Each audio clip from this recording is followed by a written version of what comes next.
আপনারা গতকালকে একটি ভিডিও দেখেছেন যে একজন পুলিশের এএসপি কে পিটিএ মারার অভিযোগ।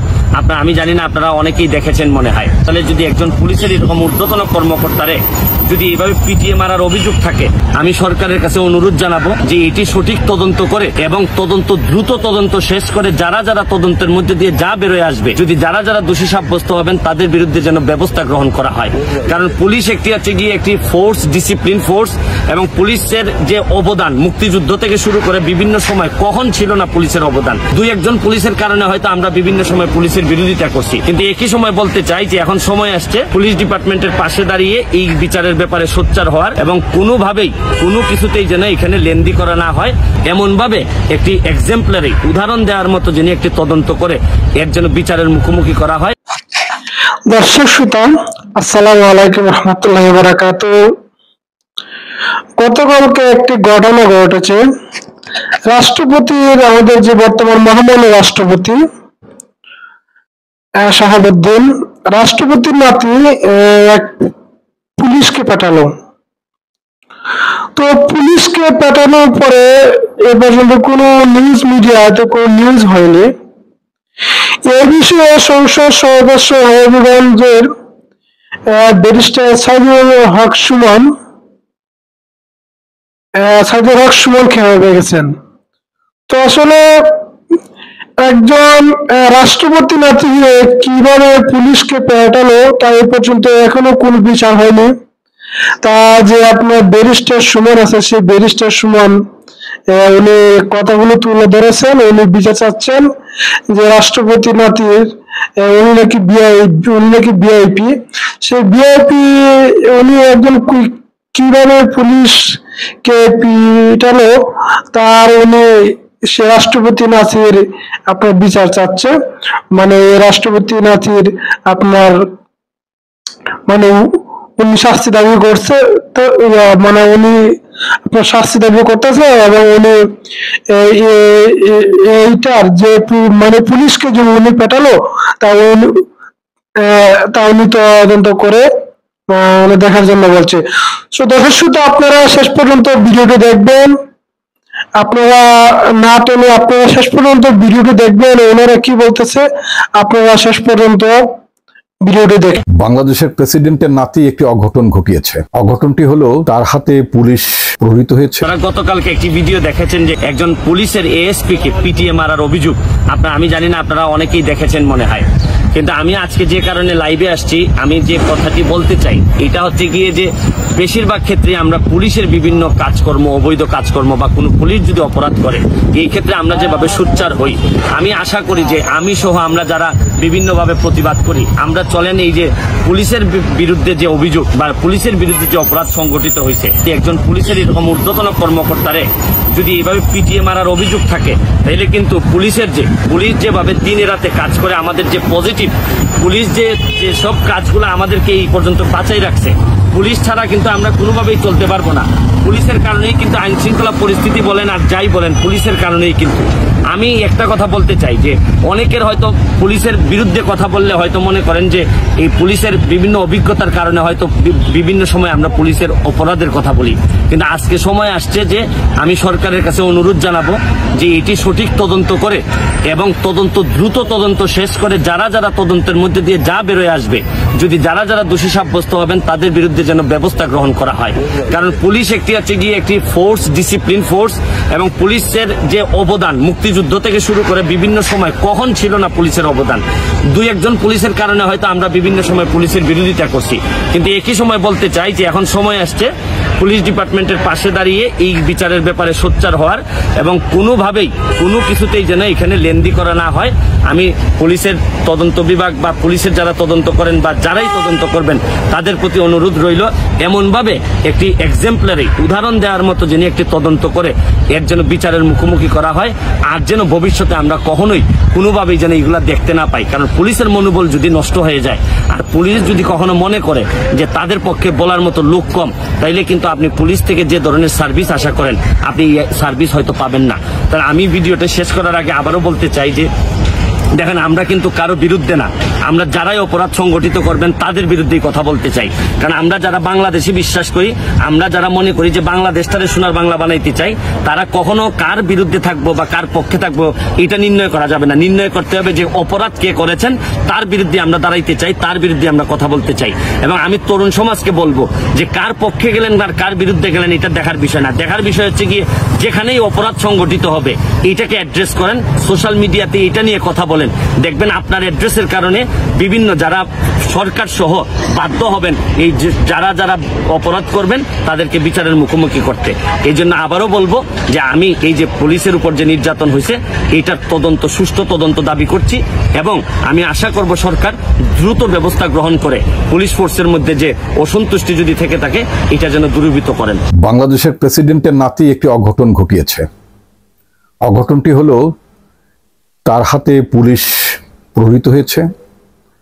পুলিশ প্রহৃত হওয়ার পরে এই খবরটি গত 7 মে 2024 তারিখে ঘটনাটি ঘটলেও বাংলাদেশের কোনো মিডিয়াতে এই সংবাদটি প্রকাশিত হয়নি এবং এটার ব্যাপারে কোনো মামলাও গুলশান থানায় হয়নি। ঘটনাটি ঘটেছে ঢাকার গুলশানের আপনার 90 নম্বর রোডে, যেখানে আপনার নেদারল্যান্ডসের এমবিসি আছে এবং ওই একই সড়ক থেকে আপনার পূর্ব দিকে যেতে গেলে যে মিশর দূতাবাসের কাছাকাছি ঘটনাটি ঘটেছে এবং মিশর দূতাবাসের নিরাপত্তা দায়িত্বে পুলিশের একজন সদস্য মুরসালিন, তাকে পিটিয়েছে প্রেসিডেন্টের নাতি। তো প্রেসিডেন্টের নাতি তাকে কেন পেটালো?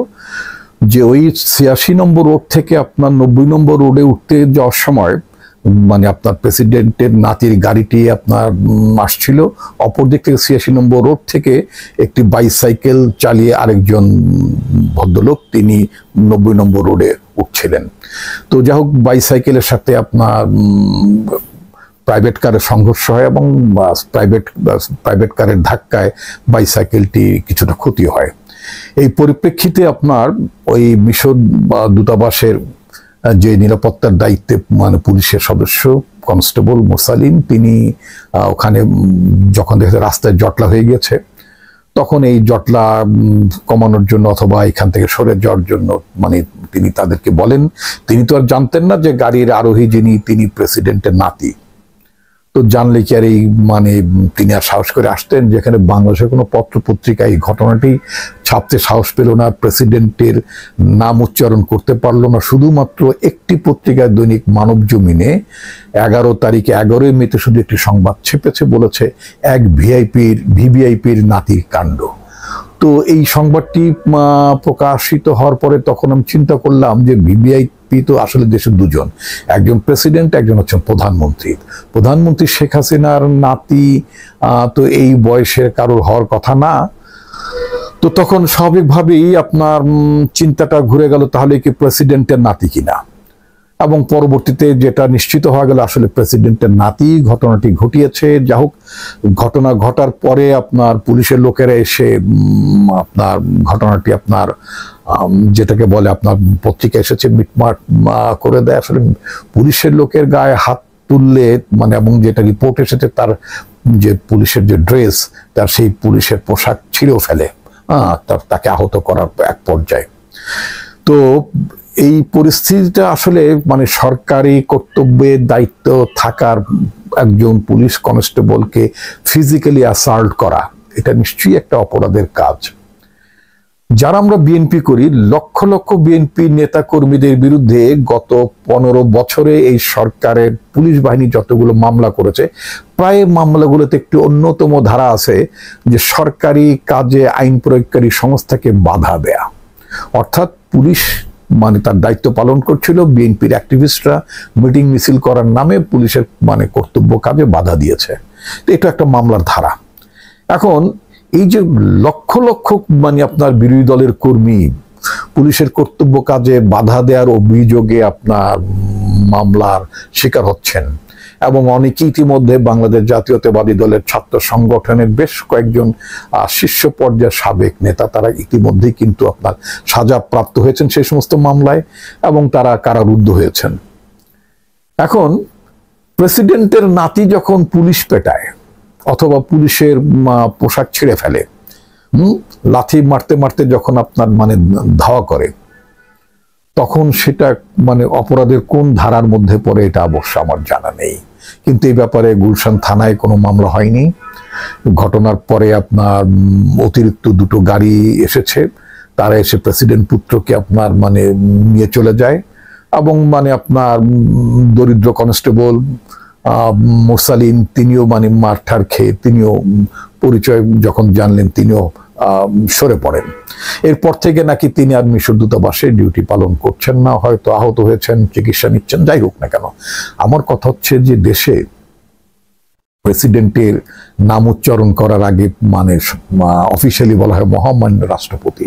মহামান্য মানে যিনি সবার কাছে তার পদটা হচ্ছে সবার কাছে মান্যের জায়গা। তো মহামান্যের নাতি যদি এরকম ঘটনা ঘটান এবং সেটা যদি কোনো মানে বিচারের আওতায় না আসে, একটা মামলা না হয়, এবং ওই পুলিশ কনস্টেবল যদি বিচার না পান, অথবা সেই দরিদ্র বাইসাইকেল চালক যার বাইসাইকেলটি আপনার হয়ে গেল মানে ক্ষতিগ্রস্ত হলো, ক্ষতিপূরণ দেওয়া তো বড় কথা না। বড় কথা হচ্ছে যে কর্তব্যরত জায়গায় থেকে একজন পুলিশ কনস্টেবল আপনার প্রহারের শিকার হয়েছেন। তিনি তো একটি মানে বিদেশি দূতাবাসের নিরাপত্তার দায়িত্ব। ওই দূতাবাসের সামনে যখন আপনার এই ধরনের মারামারি, জটলা, হইচইর ঘটনা ঘটে, স্বাভাবিকভাবেই তো মানে তিনি তার দায়িত্ব পালন করছিলেন, ওখান থেকে জটলা সরাতে বলেছেন, ইত্যাদি ইত্যাদি হোয়াটএভার। এখন কথা হচ্ছে যে আমরা খুব অবাক হয়ে গেলাম যে এই ঘটনার পরে কোনো মামলা হয়নি, কাউকে আসামি করা হয়নি। প্রেসিডেন্টের নাতি মানে তার বিরুদ্ধে কোনো শাস্তিমূলক ব্যবস্থা অর্থাৎ আপনার মামলা হয়েছে, অথবা তাকে আইনের আওতায় নেওয়া হয়েছে, এমন কোনো ঘটনায় আমরা জানি না। পত্রপত্রিকা হলো যে মিটমাট করে, মিটমাটটা কি? মিটমাট থেকে সাইকেল চালক যে আপনার তার যে সাইকেল ক্ষতিগ্রস্ত হয়েছে সে সাইকেলের ক্ষতিপূরণ দেওয়া, অথবা যে মানে পুলিশের কনস্টেবল আপনার মানে যে যাকে প্রহার করা হলো মানে তার চিকিৎসার জন্য কিছু টাকা পয়সা দেওয়া, অথবা অর্থাৎ মিটমাটের ভিত্তিটা কি? এটা তো স্পষ্ট ভাষায় আপনার মানে আইনের লঙ্ঘন ঘটেছে। তো এটা অত্যন্ত মানে দুঃখজনক, এবং একটি মানে আপনার দুটো দূতাবাস যেই রাস্তায় অবস্থিত, একটি আপনার নেদারল্যান্ডস এম্বাসি একেবারে আপনার 90 নম্বর, এবং ঘটনাটি যেখানে ঘটেছেন নেদারল্যান্ডস এম্বাসির অলমোস্ট কোনায় দ্য অ্যাড্রেস নামে একটি বহুতল বাড়ির সামনে ঘটনাটি ঘটেছে। আপনার ওখানে ইউনাইটেড নেশনসের একটি মানে অফিসও সেখানে আছে, ওদের আপনার বোধহয় ইউএনএসসিআর যেটা অফিস, সেই অফিসটা সেখানে আছে। তো এইরকম মানে একটি আন্তর্জাতিক প্রতিষ্ঠান এবং দুটো বিদেশি দূতাবাস এই ঘটনাস্থল, তিনটি গুরুত্বপূর্ণ স্থাপনার মানে কাছে। এই ঘটনাগুলোতে কি বার্তা দেয় বাংলাদেশ সম্পর্কে? আইনের শাসন আছে, জবাবদিহিতা আছে, সুশাসন আছে, এগুলো কি মানে সেটা শাসন দেয়? এবং সবচেয়ে বড় কথা হচ্ছে যে মানে যেই হোক না কেন, আমরা কথায় কথায় শুনি মানে আপনার পুলিশের লোকেরা প্রায় একটি কথা বলেন, সরকার লোকেরা বলেন, অপরাধী যেই হোক তাকে ছাড় দেওয়া হবে না। তাহলে এখানে ছাড় হলো কেন? আর আমাদের মিডিয়া লোকেরা তো আপনার সংবাদটাই ছাপেনি। সংবাদপত্রের স্বাধীনতা, মিডিয়ার স্বাধীনতা এমন পর্যায়ে গিয়েছে যে ঘটনাটি তারা ছাপতেও তাদের সাহসে কুলোয়নি। কোনো ইলেকট্রনিক মিডিয়াতে সংবাদ আসেনি, কোনো প্রিন্ট মিডিয়াতে, ওই যে বললাম মানব জমিন ছাড়া আর অন্য কোনো প্রিন্ট মিডিয়াতে মানে নিউজটি প্রকাশ করেনি। মানব জমিন যদিও নিউজটি ছেপেছে, সেখানে ভিভিআইপি উল্লেখ করেছে, ভেরি ভেরি ইম্পর্টেন্ট পার্সন, রাষ্ট্রের ভিভিআইপি অর্থাৎ প্রধানমন্ত্রী অথবা প্রেসিডেন্ট। এখানে এক ধরনের আপনার মানে ধোঁয়াশা থেকে গেল। কেউ মনে করতে পারেন তাহলে কি প্রধানমন্ত্রীর নাতি, কেউ মনে করতে পারেন প্রেসিডেন্টের নাতি। তো হোয়াটএভার, প্রধানমন্ত্রীর নাতি যে নন সেই বিষয়টা তো মানে যারা দর্শক তারা আপনারা জানেন যে প্রধানমন্ত্রীর নাতি ঠিক মানে পুলিশকে প্রহার করার মতন জায়গায় ওই বয়সী প্রধানমন্ত্রীর কোনো নাতি নেই। তো যাই হোক, তার একজন নাতনি আছেন আমরা যতদূর জানি। তো এই যে মানে আপনার মহামান্য রাষ্ট্রপতি তার নাতি যে ঘটনাটি ঘটলো, আমরা আশা করেছিলাম যে বঙ্গভবনের একটি আপনার প্রেস উইং আছে, সেখান থেকে তারা ঘটনাটির জন্য দুঃখ প্রকাশ মানে করতে পারতো।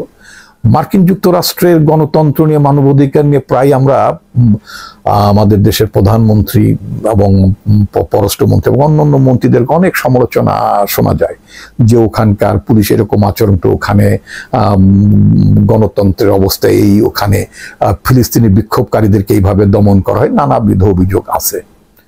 এবং সেখানে আমরা এমনও পত্রপত্রিকায় দেখি যে সেখানকার প্রেসিডেন্টের মানে মানে পুত্র কন্যা নাতি নাতনি কেউ যদি কোনো ধরনের মানে অপরাধের মতো ঘটনা ঘটিয়ে ফেলেন অথবা কোনো ব্যাপারে যদি তাদের বিরুদ্ধে অভিযোগ ওঠে, সেখান থেকেও কিন্তু তারা নিস্তার পান না, তাদের ব্যাপারেও আইনি ব্যবস্থা নেওয়া হয়।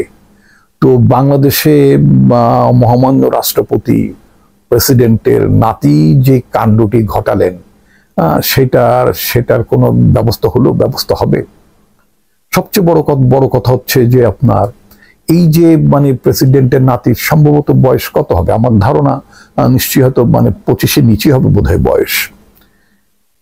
মানে তার মধ্যেই দুরাচারী মনোভাবটা কেন সৃষ্টি হলো যে তিনি মানে ক্ষমতাধরের নাতি, তিনি পুলিশকে পেটাতে পারেন, আইন হাতে তুলে নিতে পারেন। এই মনোভাবটা জাগ্রত হওয়া তো মানে খুব ভালো লক্ষণ নয়। দেশের মানে পুলিশ যদি আপনার ক্ষমতাবানদের হাতে যদি প্রহারের শিকার হন।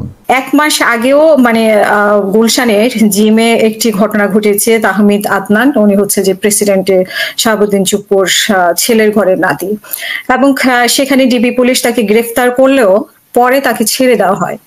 এবং সাথে মে সে ধরনের আরেকটি কাণ্ড আমরা যদি দেখি যে মানে তার সাথে সংশ্লিষ্ট মানে তার সাথে একই রকম ঘটনায় প্রথমে বাইক ধাক্কা দেওয়া, তারপরে পুলিশের জামা ছিঁড়িয়ে ফেলা, পুলিশকে লাথি মারা, আরো অনেক ঘটনা ঘটেছে আমরা পত্রিকায় দেখেছি। কিন্তু পত্রিকায় নামটি প্রকাশ হয়নি, শুধুমাত্র লিখেছে প্রভাবশালীর নাতি। আসলে প্রভাবশালীর নাতি হলে কি বাংলাদেশে সবকিছু আইনের ঊর্ধ্বে উঠে যায় কিনা আপনার থেকে শুনতে চাই। ঊর্ধ্বে উঠে যাওয়া তো উচিত নয়, কারণ দেশে সুনির্দিষ্ট আইন আছে। আইনের যত বই আছে, দণ্ডবিধি বলেন আর যত কিছু বলেন, আইনের কোনো বইয়ে কিন্তু প্রভাবশালীর জন্য বিশেষ কোনো ছাড় আছে বলে আমার জানা নাই। এখন তারপরেও তো এখানে এই যে নিউজটা আমিও পড়লাম, বিশাল একটা নিউজ, খুঁটিনাটি বর্ণনা আছে, কে দেখছে, কিভাবে দেখেছেন, কি দেখে কি বুঝেছেন, সব আছে। নেই কেবল নামটা। যে ঘটনাটা ঘটিয়েছেন, আকামটা যিনি করেছেন, তেনার নাম নাই, এবং উনি কার নাতি এটাও নাই। তো এই যে নাই, কেন নাই? এটা কি সাংবাদিকের অথবা সাংবাদিকতার দুর্বলতা? এটা কি প্রভাব প্রতিপত্তির কাছে সাংবাদিকতার পরাজয়? পুলিশ তারাও তোর নাম বলে নাই, তাহলে এটা কি আইন শৃঙ্খলা রক্ষাকারী বাহিনীর পরাজয়? কি জিনিসটা কি? নাকি ঘটনাটা আদৌ ঘটেই নাই? আমি এই সন্দেহ কিন্তু করছি যে যদি ঘটনাটা ঘটেই থাকে, এত লোক কথা বলছে, পুলিশ গিয়েছিল, একজন পুলিশের গায়ে হাত তোলা হয়েছে, সেই পুলিশ এখন উনি এক দূতাবাসে কর্মরত ছিলেন পুলিশের প্রহরায়, সেই পুলিশের অফিসেও আসছে না, তাহলে এখন জিনিসটা কি হবে? দেখেন, এগুলোর অনেকগুলো কিন্তু মানে আপনার দিক আছে। যেমন ধরেন, উনি দূতাবাসের সামনে মানে আপনার ওনার দায়িত্বে নিয়োজিত ছিলেন, এই সময় ঘটনাটা ঘটেছে। এখন এই ঘটনার যদি এই প্রতিক্রিয়া হয়, এরপরে তো পুলিশ যদি দেখে তার সামনে কোনো অঘটন ঘটছে, কারণ যে নাতি ঘটনাটা ঘটিয়েছে তার গায়ে তো লেখা নাই যে আমি অমুকের নাতি। লেখা ছিল কি? লেখা ছিল না। ওনাকে সাধারণ নিউজটা দেখেছেন, লেখা ছিল না দেখেই পুলিশ তাকে ওনাকে ধমক দিয়েছে, তারপরে গাড়ি সরাতে বলেছে, তারপরে তো গায়ে হাত তোলার বিষয়টি এসেছে। না, যদি লেখা থাকতো তাহলে কি সে যেত না? তার যাওয়া উচিত হতো না? মানে আমি কথা বলতে চাচ্ছিলাম সেটা হলো, 1 নম্বর হলো কোনো কিছু লেখা নেই। এখন লেখা না থাকলে কি হয়? লোকজন যায় যে ফিরা। যদি লেখা থাকতো তো বকিবরা যাওয়া উচিত ছিল না? উচিত ছিল, অবশ্যই উচিত ছিল, পুলিশের তো কাজই এটা।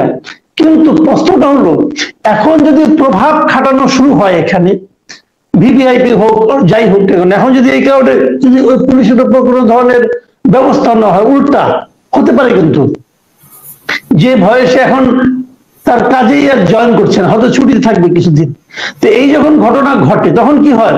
এরপরে যখন যে কেউ এরকম ঘটনা ঘটাবে, সে কার নাতি, এই ভয়ে আর কেউ যাবে না সেখানে।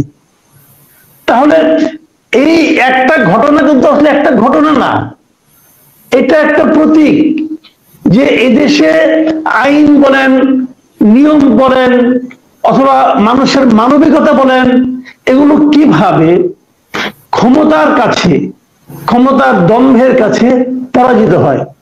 অথবা যদি আমি উল্টো করে বলি যে হয়তো যে ক্ষমতাবান ব্যক্তি উনি তো বলেনই নাই, উনি হয়তো এখানে কোনো ভূমিকাই রাখেন নাই, এমনও হতে পারে, কিন্তু হয়তো উনি কোনো ভূমিকা রাখেন নাই, কিন্তু যেহেতু উনি ক্ষমতাবান, অতএব পুলিশ তার পূর্ব অভিজ্ঞতার কারণে, যে আগে তারা দেখেছে এই ধরনের ক্ষমতাবান ব্যক্তিদের কিছু বলতে গেলে আরো সমস্যায় পড়তে হয়, বদলি হতে হয়, এই সমস্ত ভয়ের কারণে তারা ওই কাজগুলো আর করতেও যায় না।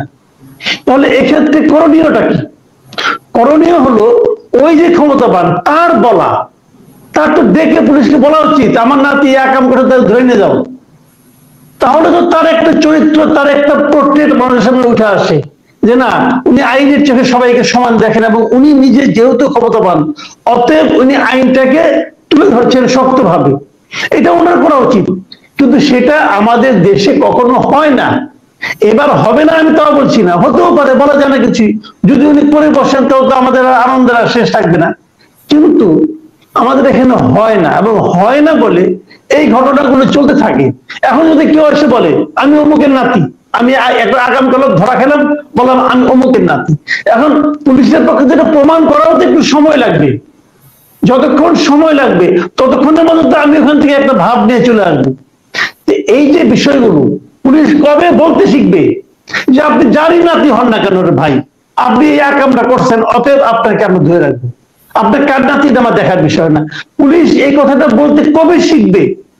যতদিন এটা পুলিশ না শিখবে ততদিন পর্যন্ত আমাদেরকে এই ঝামেলা কিন্তু পোহাতে হবে। আমরা আগে অনেক দেখেছি, অনেক এই যে গাড়ি থামাইছে, এখনো দেখি অমুকের বউ সে, তমুকের বউ অমুক, মানে অনেক কিছু, পরিচয়ের কোনো শেষ নাই। ভাই দেশটা হলো ছোট, আপনি খুঁজে বলেন না যে অমুক লোকটা, দেখবেন যে সেও আমার আত্মীয় হয়ে যায়, খুঁজাখুঁজি করলে বেরিয়ে যাবো আত্মীয়। এখন সবাই যদি আত্মীয় পরিচয় যদি শুরু করে তাহলে তো ভাই আইনটা অটোমেটিক থাকবে না দেশে। তো এগুলি খুবই অনাকাঙ্ক্ষিত এবং একটা দেশের আইনের শাসন কায়েমের ক্ষেত্রে একটা বড় ধরনের প্রতিবন্ধকতা। আপনার কাছে যেটা আরো জানতে চাই যে তাহলে সাংবাদিকরা কেন নামটা উল্লেখ করছেন, এবং সব পত্রিকা আমরা আসতেও দেখিনি, এবং 7 মের ঘটনা আমরা 11 মেতে জানতে পারলাম, তাও কোনো নাম ধাম নেই। এবং যেটা গত মাসে একটি ঘটনা ঘটিয়েছে গুলশানের জিমে, এবং ডিবি পুলিশ তাকে গ্রেফতার করেছে, পরে হয়তো বা এই নাতির কারণে তাকে ছেড়ে দেওয়া হয়েছে। তো সেই প্রসঙ্গটাও আমরা এতটা আলোচনায় আসতে দেখিনি। তখনও তো প্রেসিডেন্ট সাহেব বা শাহাবুদ্দিন চুপ্পু সাহেব আমরা জনসমক্ষে কিছু বলতেও দেখলাম না। ওটা বলা উচিত ছিল, আমি মনে করি ওটা বলা উচিত ছিল। উনি যেখানেই থাকুন না কেন ওনার বলা উচিত ছিল, কারণ আমরা তো তাকে অনুসরণ করব, তাই না? উনি রাষ্ট্রের সর্বোচ্চ ব্যক্তি, তাই ওনার এগুলো আমরা তো ওনাকে দেখে শিখবো, উনি আমাদের রাষ্ট্রের আদর্শ হবেন। কাজে ওনার বলা উচিত ছিল আগের বার। আর পরের বার কে কি সমাচার এটা সাংবাদিকদের বলা উচিত ছিল। আমি মনে করি যে আমি যদি ওখানকার সাংবাদিক হতাম, অথবা আমি যদি ওই পত্রিকার কর্মকর্তাদের মধ্যে কেউ একজন হতাম, আমি কিন্তু এই নামটা ছাপতাম, কিন্তু এখন যারা এখানে আছেন, কর্মরত লোক যারা আছেন, মতিউর রহমান চৌধুরী সম্পাদিত পত্রিকা এটা ছাপা হয়েছে, উনি কেন ছাপেন নাই? হয়তো ওনার কোনো চাপ ছিল, হয়তো ওনাকে ডেকে ধমক দেওয়া হয়েছে, হয়তো ওই ধমকের ভার উনি বহন করতে পারেন নাই, হয়তো এরকম হতে পারে, আমি জানি না কি কারণে উনি ছাপেন নাই। তবে ওনাকে আমি যতটুকু জানি উনি না ছাপার মতো লোক না, উনি অত ভীতু প্রকৃতির লোক নন। কিন্তু এইবার কেন উনি ভয় পেয়েছেন, নাকি উনি হয়তো ঝামেলায় জড়াতে চান নাই, এটা আমি বলতে পারবো না, আমার সঙ্গে এটা কোনো কথা হয়নি। কিন্তু আমি মনে করি যে ভাই এতটুকু সাহস যদি আপনার না থাকে তাহলে সাংবাদিকতা করেন না, অন্য কাজ করেন। পৃথিবীতে অনেক কাজ আছে, সবাইকে সাংবাদিক হওয়ার দরকার নাই, সম্পাদক হওয়ার দরকার, অনেক কাজ ওগুলি করেন। কিন্তু এতটা কেউ নাম বলতে পারবেন না কেন? আপনি কে করেছে নামটা আপনি জানেন তো, বলতে পারবেন না কেন? আর যদি না জানেন তাহলে আপনি কিসের উপর ভিত্তি করে বললেন উনি ভিভিআইপি নাতি কেন বললেন? যখন তাহলে কি আপনি যদি নাম না বলেন তাহলে আমাদের মতো সাধারণ মানুষ যারা আমরা কি করবো? তাবৎ ভিভিআইপি দের দিকে আমরা কিন্তু সন্দেহের চোখে তাকাবো, এটা তো আবার ঠিক হলো না। কাজে আমি মনে করি নামটা পত্রিকায় লেখা উচিত ছিল। প্রিয় দর্শক শ্রোতা, আপনারা শেষ পর্যন্ত ভিডিওটি দেখলেন। এখন দেখেন একদম মহামান্য রাষ্ট্রপতির নাতি, যে আমাদের বাংলাদেশের প্রশাসন যে আপনার একজন পুলিশ সদস্যকে, মহামান্য রাষ্ট্রপতির নাতি পুলিশ সদস্যকে পাঠাইছে। তা আমরা এ পর্যন্ত কোনো নিউজ মিডিয়াতে আমরা এ পর্যন্ত কোনো নিউজ পাইনি। আমাদের যে আপনার বাংলাদেশের যে আপনার হলুদ মিডিয়া গুলো আছে, সেই হলুদ মিডিয়া গুলো আপনার কোনো নিউজ মিডিয়াতে কোনো টিভিতে আপনার এই নিউজটা প্রচার করে নাই।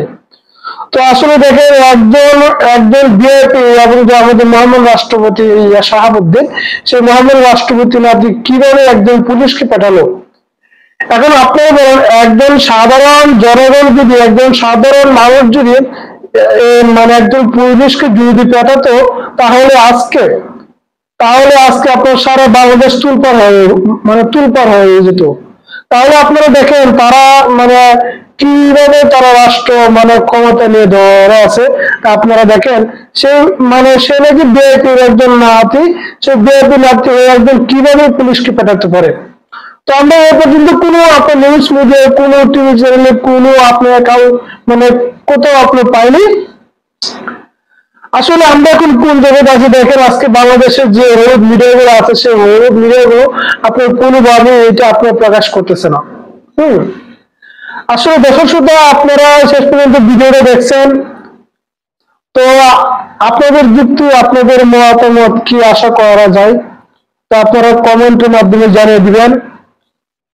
এবং ব্যারিস্টার সুমনের যে বক্তব্যগুলো আছে, সেই ব্যারিস্টার সুমনের বক্তব্যগুলো আপনাদের কেমন লাগছে, তো আপনারা কমেন্টের মধ্যে জানিয়ে দিবেন।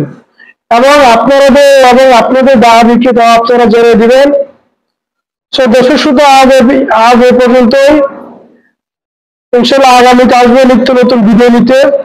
নিত্য নতুন ভিডিও পেতে আমার চ্যানেলটা সাবস্ক্রাইব করবেন। ধন্যবাদ সকলকে। আসসালামু আলাইকুম।